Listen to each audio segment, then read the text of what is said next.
Arrowhead Stadium had been described as the home of the Kansas City Chiefs, a legendary cathedral of professional football. Yet on the evening of Thursday, August 28, 2025, reporters noted that it turned into something that went beyond the usual NFL atmosphere, transforming into a stage for a college football spectacle that resembled a cultural summit more than a simple season opener. And when the Cincinnati Bearcats were set to face the Nebraska Cornhuskers, the official narrative suggested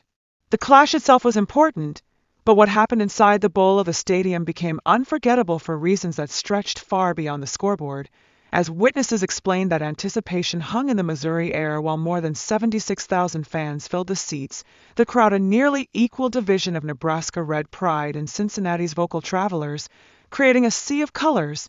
chants, and waving banners. And journalists emphasized how concession lines stretched long, the smoky aroma of barbecue drifting upward into higher seats, while the hum of conversation and cheers surged and receded with the ticking pregame clock. And it was said repeatedly that attention was not locked only on the gridiron because many eyes kept straying to the sideline where two instantly recognizable figures appeared,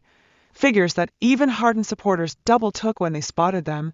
as reports described Travis Kelce, the Kansas City icon and Bearcat alumnus, making his way into Arrowhead with a demeanor that suggested ownership of the place, flanked by his brother Jason, the former Philadelphia Eagles center and fellow Cincinnati graduate, the pair drawing cameras and cheers with every movement. And details noted that Travis wore a bold red and white striped polo tucked neatly into black jeans topped by his signature Big Yeti cap, while Jason sported a classic black Letterman jacket, exuding the presence of a retired athlete turned approachable fan favorite, and the Cincinnati sections reacted as though Travis might actually suit up again, their energy intensifying when he paused near the Bearcats' bench, flashing his mischievous grin.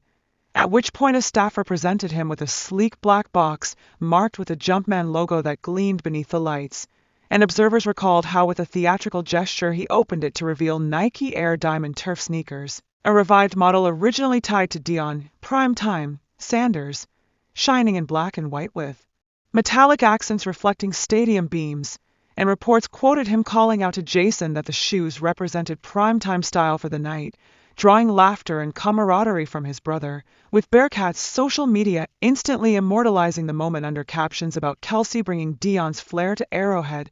and they added that Travis, true to form, dropped to one knee on the sideline, swapping out his shoes for the Diamond Turfs in front of the roaring crowd, the gesture unleashing another surge of cheers as fans raised phones and players craned their necks to watch. And analysts explained that these sneakers symbolized not only nostalgia, but also the bridge between Sanders' flamboyance and Kelce's journey from a college player to an NFL megastar, while above the field, luxury suites carried their own buzz, especially as Taylor Swift, who had just returned from a European tour and whose engagement to Travis had lit up the internet 2 days prior, watched on screens and in person, dressed in a powder blue pleated skirt and sweater vest with an engagement ring glittering with every toast she lifted, a detail that reporters underlined as storybook-like, and her presence was enhanced by the company of Chiefs quarterback Patrick Mahomes and his wife Brittany, with accounts explaining that they exchanged stories about life with sports-obsessed partners, while Patrick joked when Travis laced up the Diamond Turfs that he would likely demand an entire room for sneakers in their new house, and Taylor was described as smiling quietly, her gaze fixed on Travis, their visible chemistry radiating even amid the chaos of 76,000 strangers, a moment that made commentators pause. And before the kickoff, reporters slipped in that if viewers were drawn into such surprising sideline moments, they should subscribe to stay connected to more of these behind-the-scenes stories. And then the game itself took center stage as Cincinnati and Nebraska lined up beneath the powerful lights, the stadium's atmosphere pivoting from celebrity charge to pure football, and records showed that Nebraska struck first with quarterback Dylan Raiola, who had already been compared to Mahomes for arm strength and composure, firing a 25-yard touchdown that sent Cornhusker fans into celebration. Though Cincinnati answered when running back Brendan Sorsby scrambled 12 yards into the end zone, tying the contest 7-7 at the close of the opening quarter, an equalizer that sent Travis leaping from his sweet seat, fists pumping, sneakers planted firmly as he shouted encouragements to the Bearcats,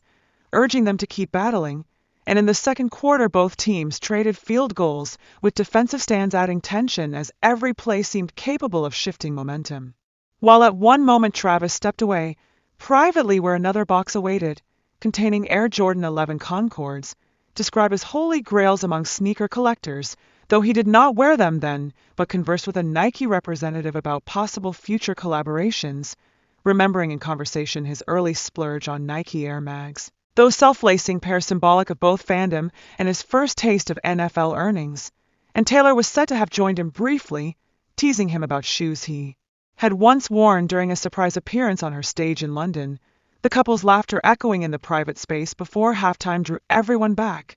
as a marching band show unfolded with reports saying even Travis's feet in diamond turfs tapped along to the rhythm, and when the second half began Nebraska's defense clamped down, forcing a Cincinnati punt, and Raiola capitalized again with a 30-yard strike that pushed the Huskers ahead, leaving the Bearcats trailing 17-10. Development that thickened the atmosphere in the suite where Travis and Jason relived their own collegiate duels, remarking on the ebb and flow, but Cincinnati clawed back in the third quarter through a determined rushing touchdown that cut the deficit to 17-14, sparking conversation among guests as Mahomes jokingly tweeted about scouting Raiola for Kansas City, while Brittany captured candid images of the camaraderie inside, and as the fourth quarter approached its end Nebraska maintained composure, sealing the outcome with a late field goal, igniting Cornhusker supporters who erupted into celebration despite the game being technically neutral, and sources reported that on the field Travis embodied sportsmanship,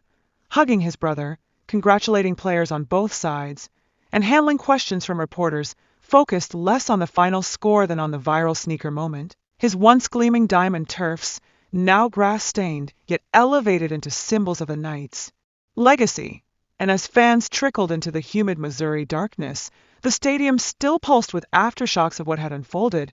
while Travis and Taylor, arms linked, made their way out of the tunnel, her ring sparkling under camera flashes, with fans chanting TNT in reference to their explosive pairing, before the couple entered their car. And narratives later revealed that during the ride Travis recounted how Nike had orchestrated the timing of the unboxing, combining nostalgia with innovation, interpreting it as a nod to Sanders, whose larger-than-life persona had influenced an entire generation, and Taylor reflected to companions that what mattered was seeing in Travis the man tied to his roots, someone able to transform a simple sideline gesture into something viral yet heartfelt, and together they laughed about online reactions, about children who shouted that his sneakers were fire, about the sweet banter with Patrick and Brittany, about social media posts that had already immortalized the night. And journalists later argued that the story of Arrowhead that evening was not confined to whistles and touchdowns, but expanded into a meeting point of sport, celebrity,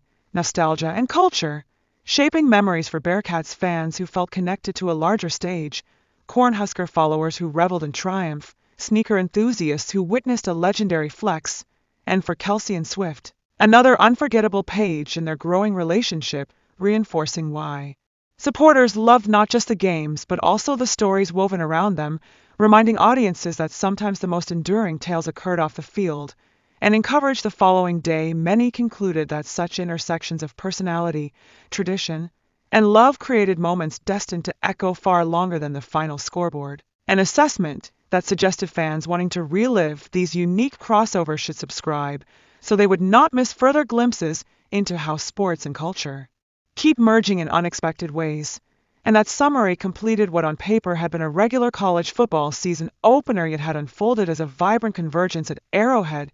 leaving the impression that everyone present had witnessed not just a match but a chapter in modern sports history where entertainment, fashion, music, and emotion collided under bright lights and lingering Missouri heat.